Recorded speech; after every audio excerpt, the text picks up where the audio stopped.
السلام علیکم ورحمۃ اللہ وبرکاتہ۔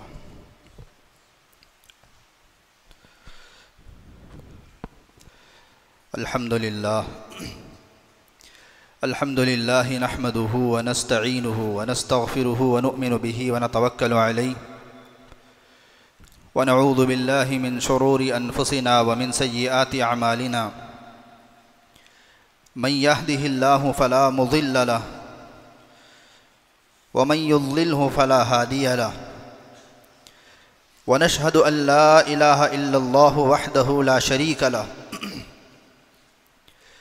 ونشهد أن محمدا عبده ورسوله وصلى الله تبارك وتعالى عليه وسلم تسليما كثيرا كثيرا أما بعد فأعوذ بالله من الشيطان الرجيم بسم الله الرحمن الرحيم الذي خلقني فهو يهدين والذي هو يطعمني ويسقين وإذا مرضت فهو يشفين والذي يميتني ثم يحيين وقال تعالى في موضع آخر وجادلهم بالتي هي أحسن صدق الله العظيم وقال النبي صلى الله عليه وسلم ما من شيء أثقل في ميزان المؤمن يوم القيامة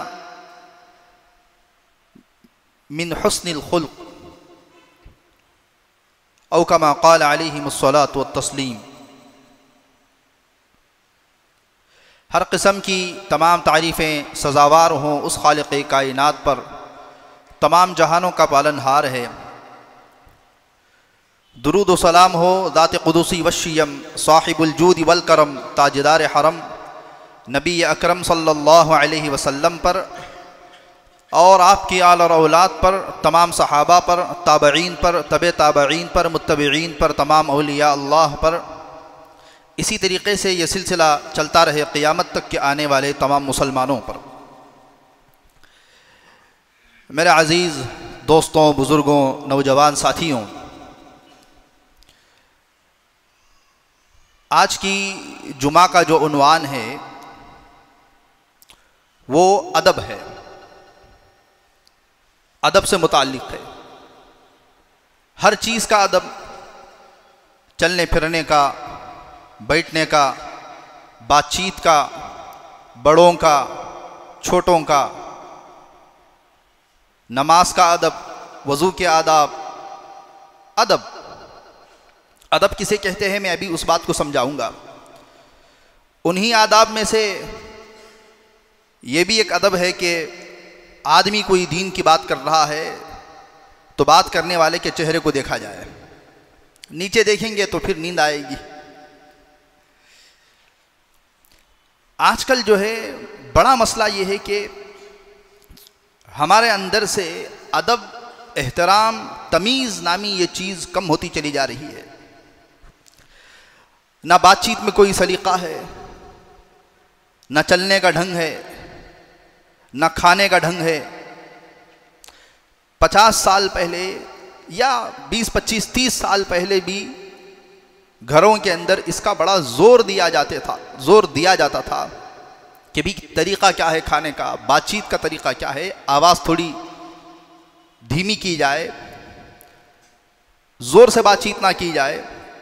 قرآن نے اس کا کھینچا ہے نقشہ، ان انکر الاصوات لصوت الحمیر۔ زور سے بات کرنا یہ گدھے کی طرح آواز نکالنا ہے، قرآن نے کہا ہے۔ سخت منع ہے زور سے بات چیت کا، اور لوگ جو ہے مسجد میں زور سے آوازیں کرتے ہیں، بات چیت کرتے ہیں، اور چھوٹا بڑے کو بات کر رہا ہے، بڑا چھوٹے سے بات کر رہا ہے۔ بات کرنے کا ایک انداز ہوتا ہے، بیٹھنے کا ایک انداز ہوتا ہے، سمجھانے کا ایک انداز ہوتا ہے۔ یہ سب بچپن سے اگر حس اندر ہے، طبیعت میں نفاست ہے، پاکیزگی ہے، تو ایک لمبی مدت بڑوں کی جوتیاں سیدھے کرنے پر، بڑوں کے ساتھ رہنے پر یہ چیز اندر آتی ہے۔ میں ابھی مثالوں سے بات کو سمجھاؤں گا۔ سب سے پہلے ہم قرآن کی آیت کو لیتے ہیں، سورہ شعراء کی آیت ہے۔ ابراہیم علیہ السلام اللہ کی تعریف کر رہے ہیں، لیکن کس انداز سے تعریف کر رہے ہیں آپ غور کریں. 4 جملے ہیں. الذی خلقنی فہو یہدین. دوسری قرات 7 قراتیں ہیں نا، اگر دوسری قرات کے اعتبار سے دیکھا جائے الذی خلقنی فہو یہدینی والذی هو یطعمنی ویسقینی واذا مرضت فہو یشفینی والذی یمیتنی ثم یحیینی. 4 باتیں ابراہیم علیہ السلام نے کہیں، غور سے سنیے. اسی ذات نے مجھے پیدا کیا، اللہ نے، اور اسی نے مجھے ہدایت دی. وہی ہے جو مجھ کو کھانا کھلاتا ہے، ویسقینی، اور مجھ کو پانی پلاتا ہے. اب میں تیسری آیت چھوڑ کر کے چوتھی پڑھوں گا، پھر تیسری پڑھوں گا، کیونکہ تیسری پہ مجھے بات کرنی ہے. چوتھی آیت یہ ہے وہی ذات ہے جو مجھے موت بھی دیتا ہے اور زندگی بھی دیتا ہے. اسی نے پیدا کیا، وہی کھانا کھلانے والا، وہی پانی پلانے والا، وہی مارنے والا، وہی زندگی دینے والا. درمیان کی جو آیت ہے وَإِذَا مَرِضْتُ فَهُوَ يَشْفِينِ، اور جب میں بیمار ہوتا ہوں، الفاظ پر غور کریں. اس سے پہلے آیا اسی نے وہی سب کچھ کرنے والا، اب آ رہا ہے جب میں بیمار ہوتا ہوں تو شفا وہ دیتا ہے. حالانکہ بیماری بھی کون دیتا ہے؟ اللہ ہے. لیکن ابراہیم علیہ السلام نے وہ جملہ نہیں نکالا کہ تو ہی بیماری دینے والا ہے، تو ہی شفا دینے والا ہے. نہیں، ادب، میں بیمار ہوتا ہوں تو شفا تو دیتا ہے. یہ بات چیت کا ادب ہے. اخلاق، اونچے کردار بہت بڑی چیز ہوتی ہے. حضور پاک علیہ السلام نے فرمایا کل قیامت کے دن میزان میں جب چیزیں تولی جائیں گی، ترازو میں، سب سے وزنی چیز مومن کے اخلاق ہوں گے جو بھاری پڑیں گے. سب سے وزنی، اسقل فی میزان یوم القیامت من حسن الخلق. بہترین وزن ڈالنے والے وہ اخلاق ہوتے ہیں. میں آپ کو بتاتا چلوں 2-3 مثالیں.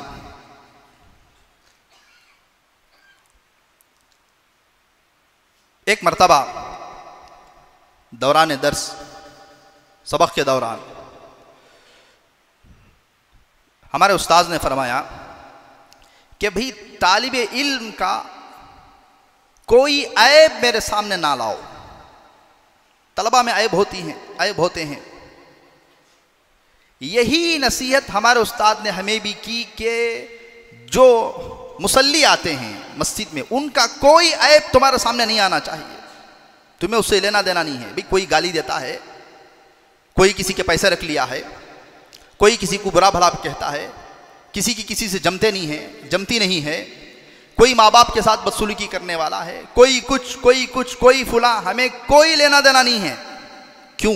وجہ حضرت کہتے تھے اگر کسی طالب علم کا عیب، نقص، کمی میرے سامنے آ جائے، میں سبق پڑھانے بیٹھوں، اس کا چہرہ دیکھوں تو مجھے وہ بات یاد آئے گی. وہ مجھے نہیں چاہیے.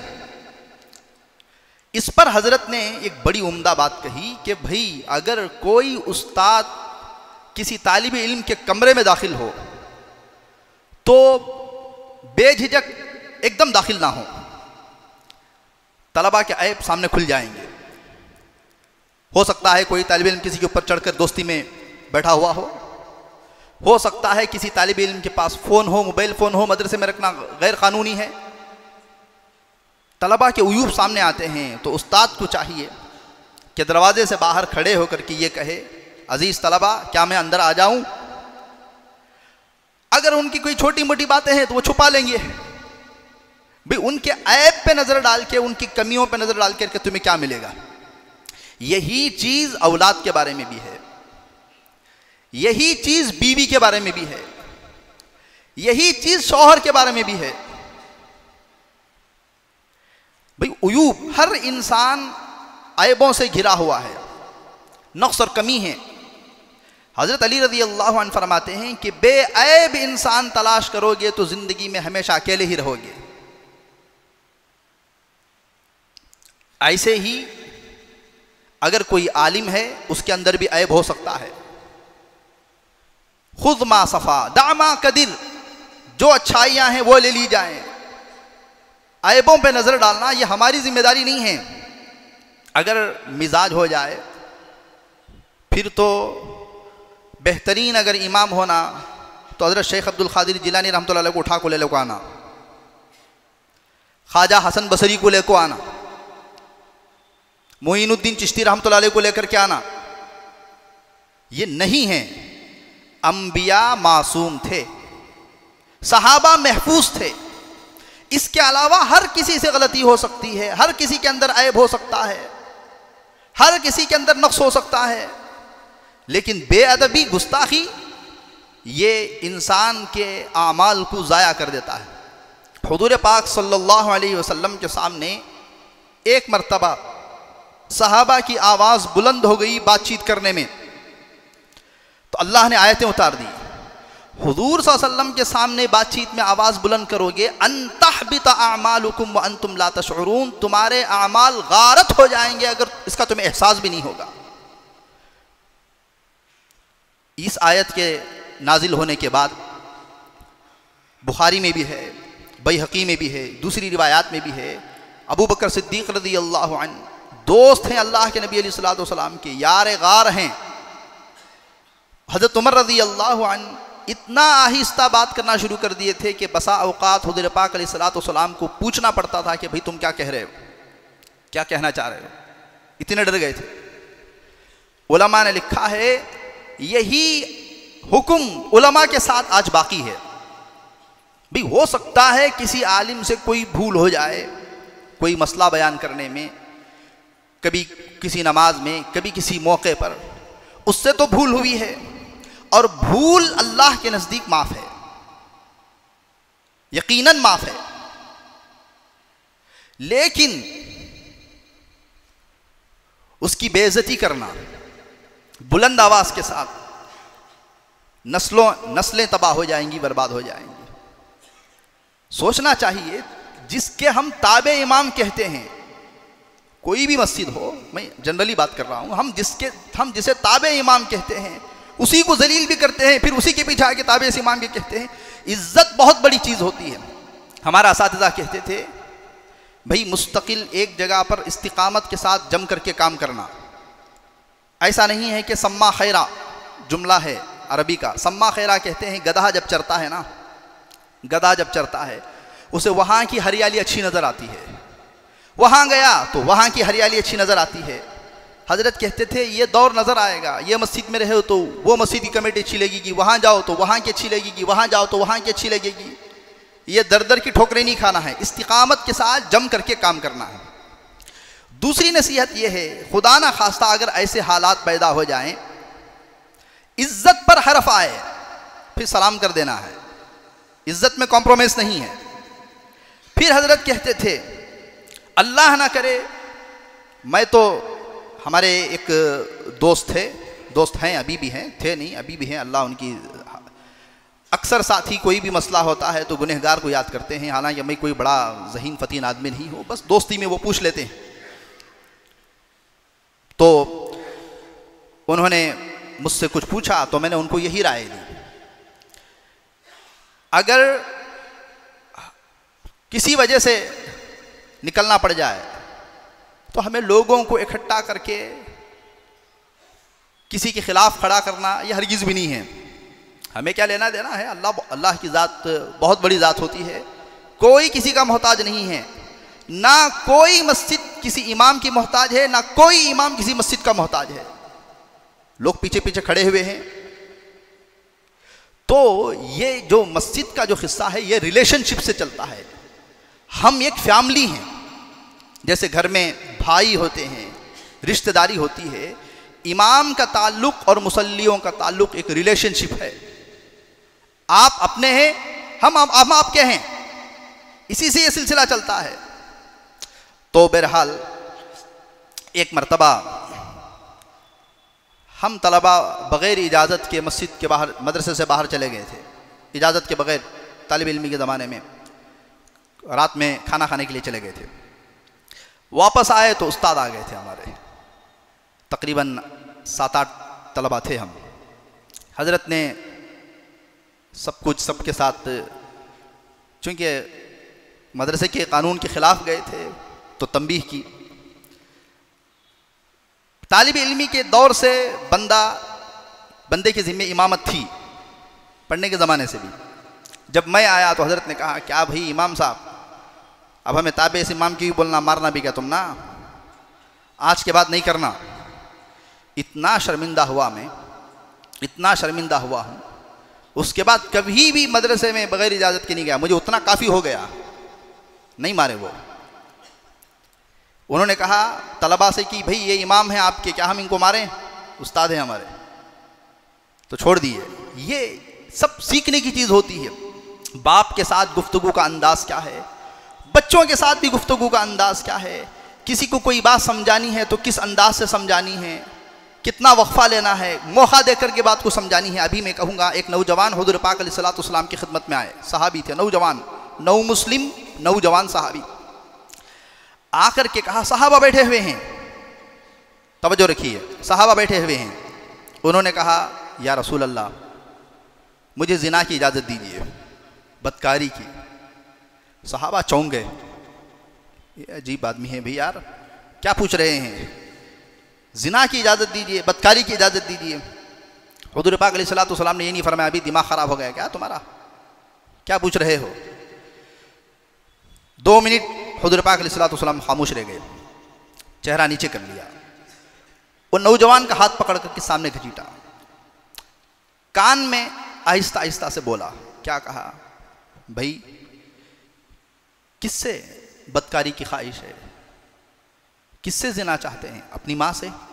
یا نہیں، اپنی خالہ سے؟ نہیں، اپنی بہن سے؟ استغفر اللہ، نہیں، اپنی پھوپھی سے؟ یا رسول اللہ نہیں۔ تو پھر فرمایا تم اگر کسی کے ساتھ بدکاری کا ارادہ کرو گے، وہ بھی تو کسی کی ماں ہوگی، وہ بھی تو کسی کی بیوی ہوگی، وہ بھی تو کسی کی بہن ہوگی۔ آپ سوچتے نہیں؟ کیا تم چاہتے ہو کہ جو کام تم کسی اور کے ساتھ کرنا چاہ رہے ہو وہ تمہاری بہنوں کے ساتھ، تمہاری پھوپھیوں کے ساتھ، تمہاری بیویوں کے ساتھ، تمہاری ماؤں کے ساتھ کیا جائے؟ صحابی کہتے ہیں خدا کی عزت و جلال کی قسم، جوان تھے، جوانی میں سوال کیا تھا، بڑھاپے میں کہہ رہے ہیں کہ موت تک نگاہ نہیں بھٹکی۔ انداز تکلم، بات چیت کا انداز کہاں ہے ہمارا اخلاق؟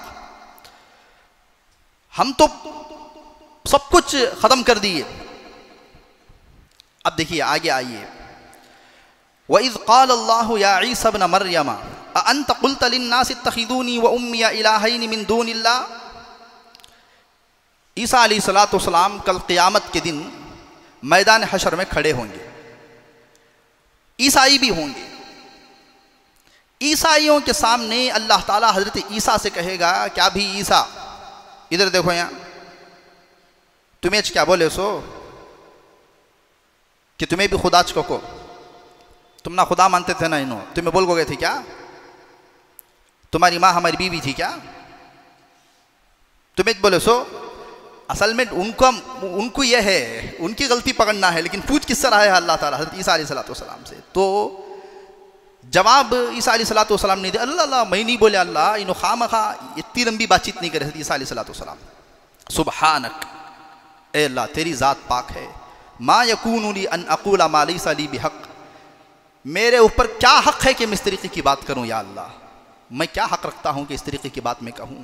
ان کنت قلتہ فقد علمت، اے اللہ اگر میں کہا ہوتا تو اسے بہتر جانتا، میں نہیں بولا، میں نہیں کرا، میں کب بولا، وہ سب کیا بھی نہیں، ان کنت قلتہ فقد علمت، اے اللہ اگر میں یہ بات کہی ہوتی تو یقیناً یہ آپ کے علم میں ہوتی۔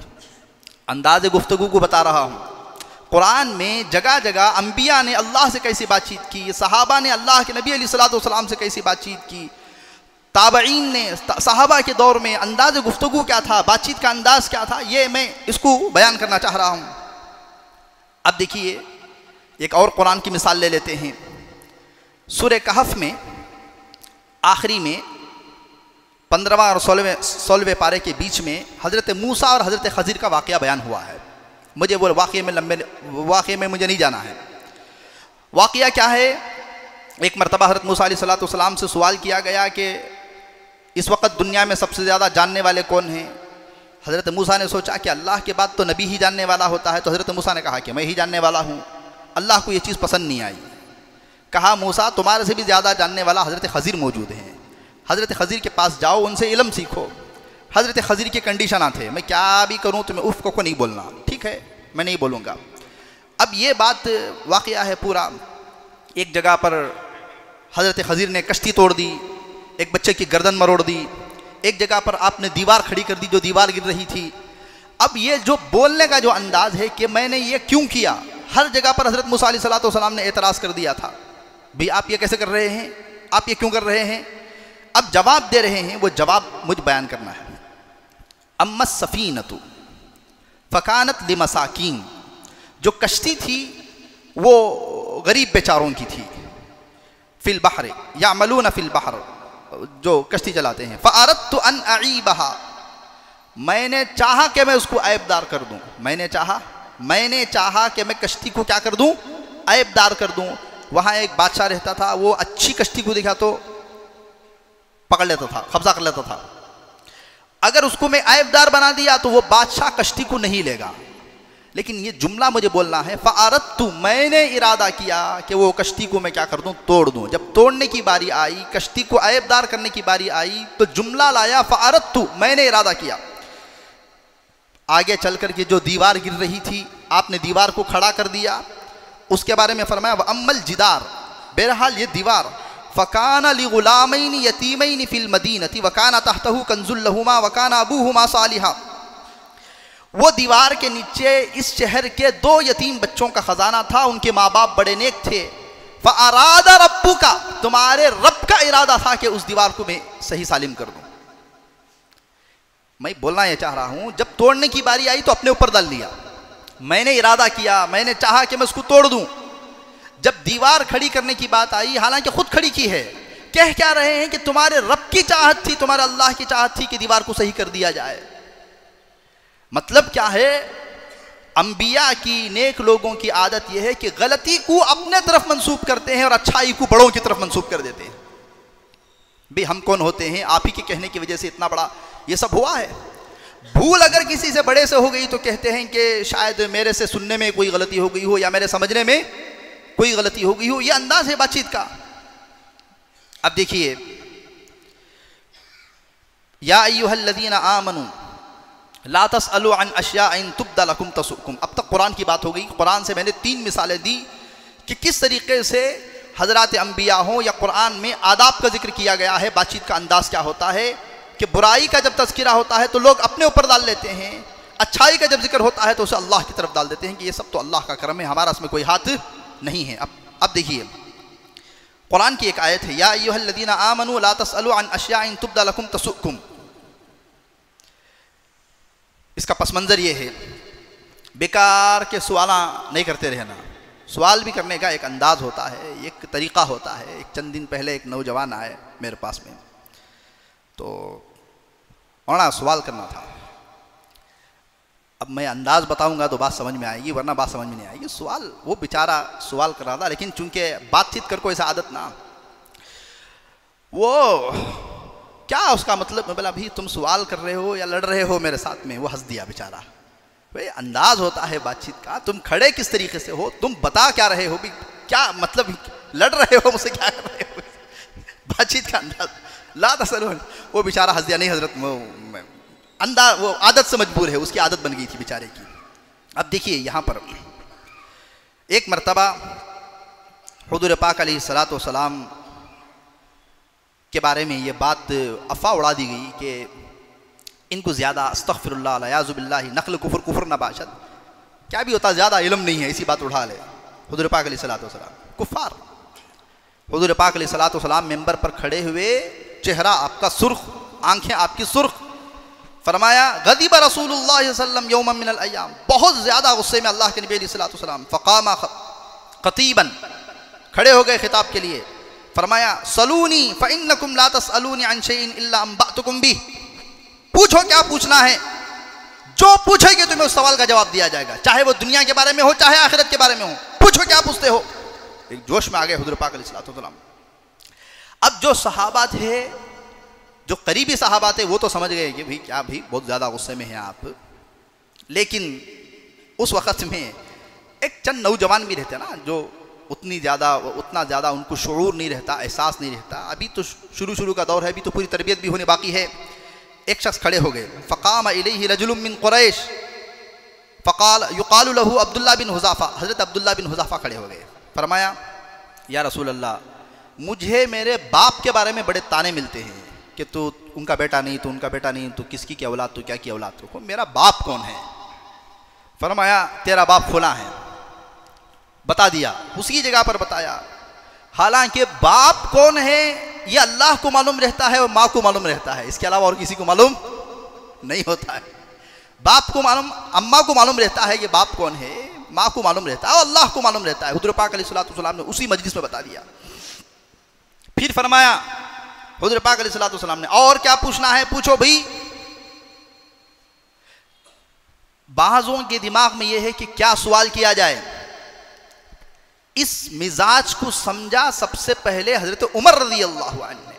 اور میں آج آپ کو ایسی روایت بیان کرنے لگا ہوں، تفسیر ابن کثیر میں، علامہ ابن کثیر بہت بڑے آدمی ہیں، تفسیر ابن کثیر اٹھا کر کے دیکھ سکتے ہیں. یا ایھا الذین آمنوا لا تسألوا عن اشیاء تبد لکم کی تفسیر میں شاید کہ آپ اس سے پہلے بہت کم لوگ سنے ہوں گے. حضرت عمر رضی اللہ عنہ سمجھ گئے حضور پاک علیہ الصلوۃ والسلام کا مزاج. فرما فقام الیہ عمر بن خطاب، عمر رضی اللہ عنہ کھڑے ہوئے، سیدھے سامنے گئے حضور پاک علیہ السلام، فقبل رجلہ، آپ کے پیروں کو بوسہ دے دیا. ابھی ایک اعتراض ہوگا، وہ اعتراض کا جواب میں ابھی دوں گا آگے. آپ کی قدم بوسی کی حضرت عمر رضی اللہ عنہ نے. یا رسول اللہ آپ ٹھنڈے ہو جائیے، اللہ کے لیے غصہ آپ چھوڑ دیجئے، آپ غصہ مت کیجئے. بعضوں کے دماغ میں ہے کہ کیا سوال کروں. حضرت عمر رضی اللہ عنہ سمجھ گئے کہ آپ غصے میں ہیں. آپ کس میں ہیں؟ آپ غصے میں ہیں. تو فوراً آپ کے غصے کو کرنے کے لیے آپ کے ہاتھوں کو بوسہ دیا اور آپ کے قدم کو بوسہ دیا. اب قدم بوسی کا ایک اشکال آتا ہے کہ بھی کیا قدم بوسی درست ہے یا نہیں ہے. دارالعلوم دیوبند کا فتویٰ میں لایا ہوں یہاں پر میں. دست بوسی، ہاتھ کو بوسہ دینا، یہ آج بھی عربوں میں موجود ہے. ہاتھ کو بوسہ دیں گے، پیشانی کو بوسہ دیں گے، سر کو بوسہ دیں گے. اور جو نیک باعمل، نیک اور صالح ہوں یا عادل مسلمان بادشاہ ہوں یا کوئی دینی شرافت اور بزرگی رکھتا ہو، کوئی عقیدہ نہ ہو کہ اس کے ساتھ جو ہے ہمیں کیا کرنا ہے، کوئی عبادت، کوئی ایسی چیز نہیں ہے، بس محبت میں، اکرام میں، اعزاز میں ان کے علاوہ کوئی کرتا ہے تو اس کی گنجائش ہے، ان کے علاوہ دوسروں کے لیے جائز نہیں ہے. دارالعلوم دیوبند کی بات. دست بوسی کے واقعات بکثرت احادیث میں موجود ہیں. یہ میرا اپنا نہیں ہے، دارالعلوم دیوبند کا فتویٰ پڑھ رہا ہوں.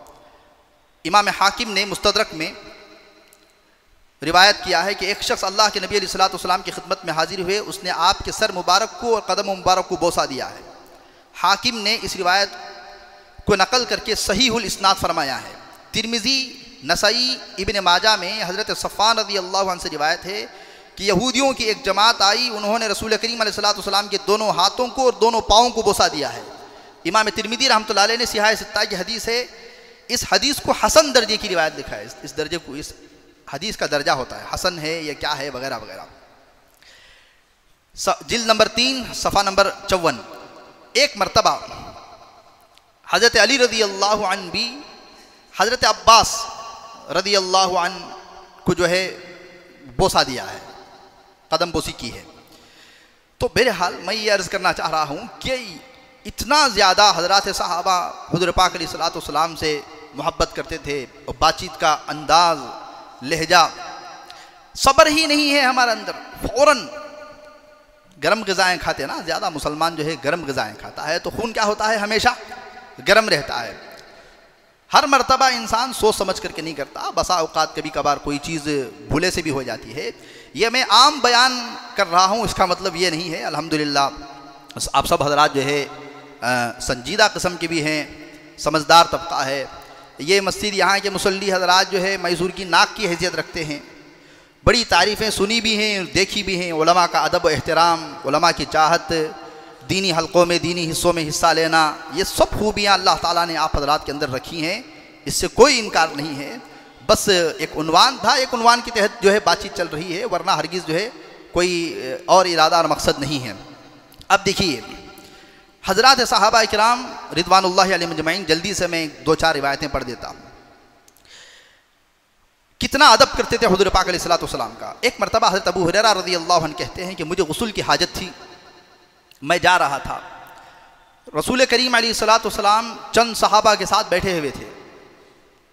میں دور سے دیکھ کر کے اللہ کے نبی علیہ الصلوۃ والسلام کو فوراً چھپ گیا. میرے دل نے ہرگز یہ گوارا نہیں کیا کہ میرے اوپر غسل واجب ہو اور آپ کی نگاہیں میرے ناپاک جسم پر پڑ جائیں. اتنا زیادہ. اب پھر دیکھیے آگے امام طبرانی نے حضرت اصلع بن شریک، امام بیہقی نے بھی اس کو روایت کیا ہے. ان کی عادت، یہ ان کی ذمہ داری تھی حضرت اصلع بن شریک کی کہ جب بھی رسول کریم صلی اللہ علیہ وسلم کو سفر کی ضرورت ہوتی تھی اونٹ پر کجاوا آپ ہی باندھتے تھے. اونٹ پر جو کجاوا باندھتے نا، کجاوا کہہ رہا ہوں، اونٹ پر جو بیٹھنے کے لیے کجاوا باندھتے تھے. ایک ہودج ہوتا ہے جو مستورات کے لیے ہوتا ہے، ایک کجاوا ہوتا ہے، اس کے اوپر بیٹھک باندھتے تھے. ایک مرتبہ اچانک اللہ کے نبی علیہ الصلوۃ والسلام صبح سویرے سفر کا اعلان کر دیے.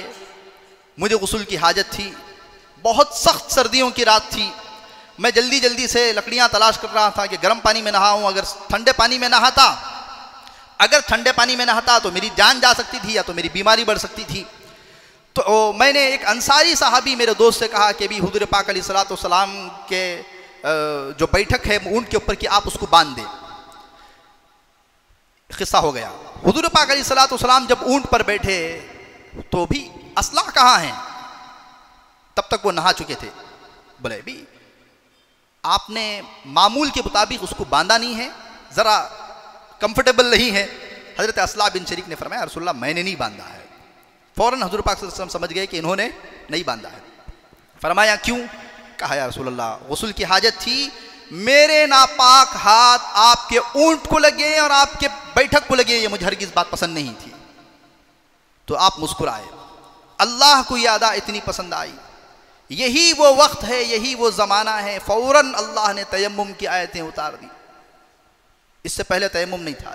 فوراً اللہ نے، یہ صحابی کا ادب، آپ نے صرف اونٹنی کو ہاتھ نہیں لگایا کہ مجھے غسل کی حاجت تھی. اللہ نے بھی نہیں ایسا مت کرو، تمہارے لیے تیمم بھی فلاں وقت میں تم تیمم بھی کر سکتے ہو.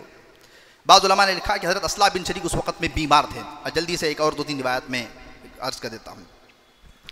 اتنی محبت تھی. حضرت عثمان غنی رضی اللہ عنہ صلح حدیبیہ کے موقع پر مکہ گئے ہیں. اللہ کے نبی علیہ الصلوۃ والسلام کو مکے کے باہر اسٹاپ کر دیا گیا ہے، آپ اندر نہیں آ سکتے ہیں. صلح ہوئی تھی نا، وہ صلح حدیبیہ کے موقع پر حضرت عثمان رضی اللہ عنہ مکے میں گئے ہیں، کعبۃ اللہ میں گئے ہیں.